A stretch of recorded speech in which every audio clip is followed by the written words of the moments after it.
Xin các bạn, hôm nay mình sẽ làm video unboxing của hàng mới từ Order Rubik Shop. Xin các bạn, ở nhà mình bên hàng xóm mình đang xây nhà nhé, nên là rất là ồn. Mình sẽ dùng con dao tự chế của mình. Gì à?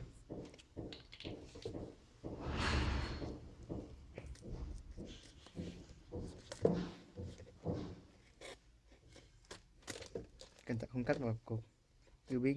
Trước mình xem mấy thanh niên cắt trúng đau lắm rồi đấy.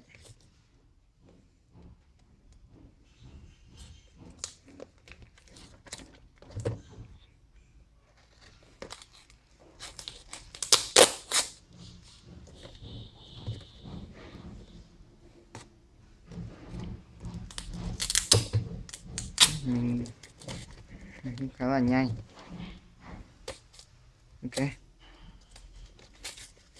Ok, trong này có 2 Q. Ba chai rất loop luôn. Đây là Z loop, G loop và Z loop. Mình mua 2 chai tặng 1 chai, và bên hàng tặng của shop như thế. Ok, 3 chai Z loop. Đây có một con cubestyle pyraminx stickerless và qiyi W stickerless luôn. Bắt đi. Cái mặt hàng nào đây là 3 chai Z loop, ra khá là nhiều đấy, mình thấy nó lớn hơn mình nghĩ. Ok, giúp mình rất là nhiều lần. Gì à? Đây là cho pyramid trước đi. Đây là mình mua hộ một thằng bạn. Không có hand flip gì luôn cơ, phải nát quá. Rồi, trơn thử nhé. Vâng, rất là tuyệt, cảm giác rất là tuyệt rồi các bạn ạ. Rất là cầm chứ, rất là nhanh, rất là mượt. Clean to play, nó click cái chỗ này nó cảm giác rất là thích. Cái này không được mấy.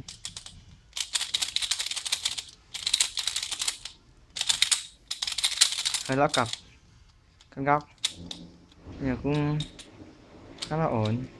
Cắt xuôi không còn nhiều lắm, này cắt góc khá kém, nhưng mà con này cạch với chỗ này cũng rất nhiều rồi.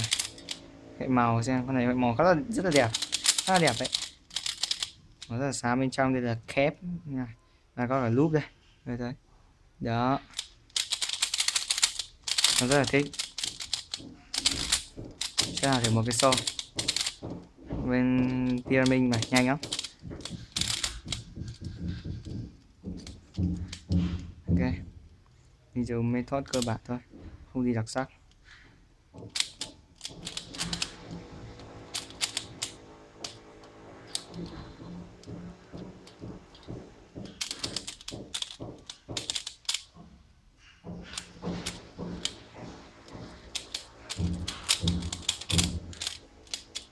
Ok, rất là tuyệt. Mình sẽ kiếm việc mua một con, có thể đây là nhân vật chính của ngày hôm nay, đối với tớ. W inflate. Đây, Q chúng ta. Ngay đầu tiên mọi người thấy là đây là hệ màu khá là sáng. Gì đấy, thừa thật quá. Ok, rất là sáng. Yeah. First turn, rất là nhanh luôn các bạn. Cũng nhanh nhưng cũng khá là kiểu sáng. Răng nhựa nó rất là khô, mặt bề mặt nhựa này khá là hơi kiểu nhám nhám, nó không kiểu bóng hẳn. Bên trong có rất nhiều loop.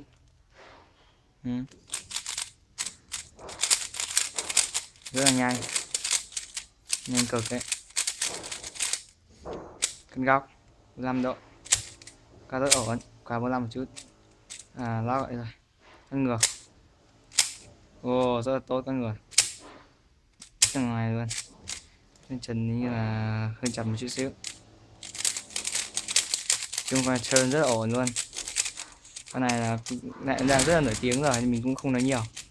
Ok, và mình đã đặt một 5 châm luôn rồi, mình sẽ mốt con này 5 châm xài qiyi WM đó. Ok, thì ở đây là chúng ta có 2 Q, đó là cubestyle pyraminx, Q rất là tốt, mình nghĩ Q này mình rất là tuyệt. Quá, mình sẽ lau đi. Ok, cảm giác con này cảm giác chơi rất là nhanh và tuyệt, nhanh không kém gì MU cho lắm, mà nó cạch bạn thấy nó rất ít lock cả, rất là tuyệt vời. Đây một Q rất là đáng mua, và qiyi W. Có lẽ mình cũng không phải nói nhiều con này nữa. Đây là một trong những Q giá rẻ tốt nhất hiện nay rồi. Ok, thì đây là video unboxing của mình. Unboxing nhỏ thôi, không có gì cho lắm. Ok, cảm ơn đã xem. Thank you.